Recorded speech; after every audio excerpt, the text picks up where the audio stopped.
Une fois encore, la fête des jeux vidéo a trouvé son public. Passionnés et curieux sont venus en nombre tout le week-end Espace Plaisance pour la 7e édition de ce rendez-vous, le seul du département, qui permet donc de trouver sur un seul et même lieu tout ce qui se fait de mieux en matière de jeux vidéo.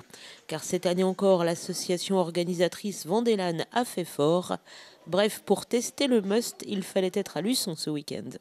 Oui, tout à fait. On essaie chaque année d'amener les nouveautés qui sortent sur cette fin d'année en fait, à l'approche de Noël.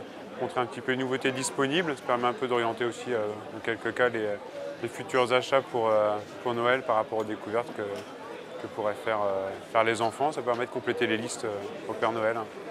Principalement en termes d'évolution, c'est toute la nouvelle génération de consoles Xbox One, PS4 qui arrivait maintenant il y a un petit peu plus de 2 ans. Ça permet d'amener vraiment une ouverture vers du jeu encore de plus en plus beau, comme on peut le trouver également sur PC. Les plus fortes innovations sont principalement sur les casques de réalité augmentée. On a une époque plutôt sur les lunettes 3D. Maintenant, c'est vrai que l'orientation se fait beaucoup sur les casques réalité augmentée. Amener le jeu vidéo de façon différente pour l'utilisateur. Sans oublier les espaces rétro gaming où l'on trouve des jeux où à l'époque il fallait appuyer très fort sur des boutons pour faire décoller des personnages incroyables, mais aussi des compétitions où les meilleurs se retrouvent et des espaces pour les plus jeunes. Présent également un espace jeu de société ou plutôt en l'occurrence jeu de figurines. Attention allergique Star Wars, s'abstenir. Donc en fait c'est X-Wing qui est un jeu édité par Edge en France et qui est une simulation de bataille spatiale thématisée sous évidemment Star Wars.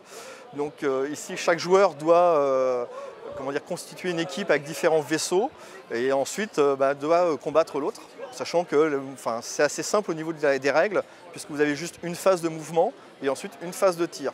Ensuite, on retire les vaisseaux qui sont détruits et c'est celui qui a détruit le plus de vaisseaux à la fin d'1 heure de partie qui remporte la victoire.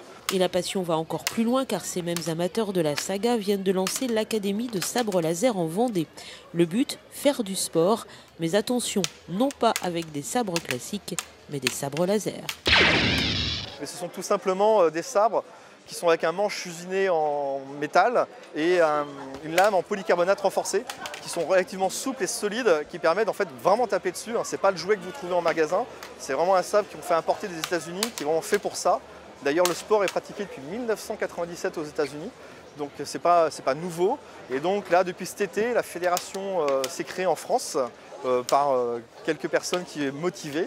Et donc nous en Vendée, donc on a créé maintenant il y a un mois, on s'est associé à cette fédération-là et on a créé notre association en Vendée et on peut faire du sabre laser aujourd'hui.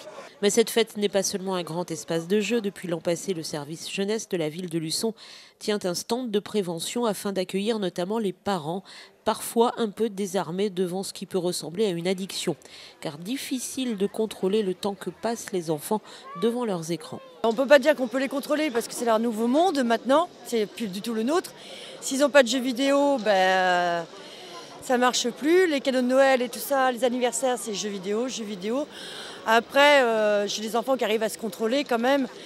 Où je restreins, c'est surtout le matin avec l'école ou les choses comme ça. Ou autrement, quand c'est les vacances, le soir, ils ont besoin de leur dose de jeux vidéo. Donc du coup, on les laisse et puis en espérant que par la suite, ça ne sera pas non plus devenu des geeks. La prévention reste donc importante et Vendélan le sait bien. L'association défend en effet une certaine éthique du jeu vidéo. Elle souhaiterait d'ailleurs que la pratique soit désormais assimilée à un sport.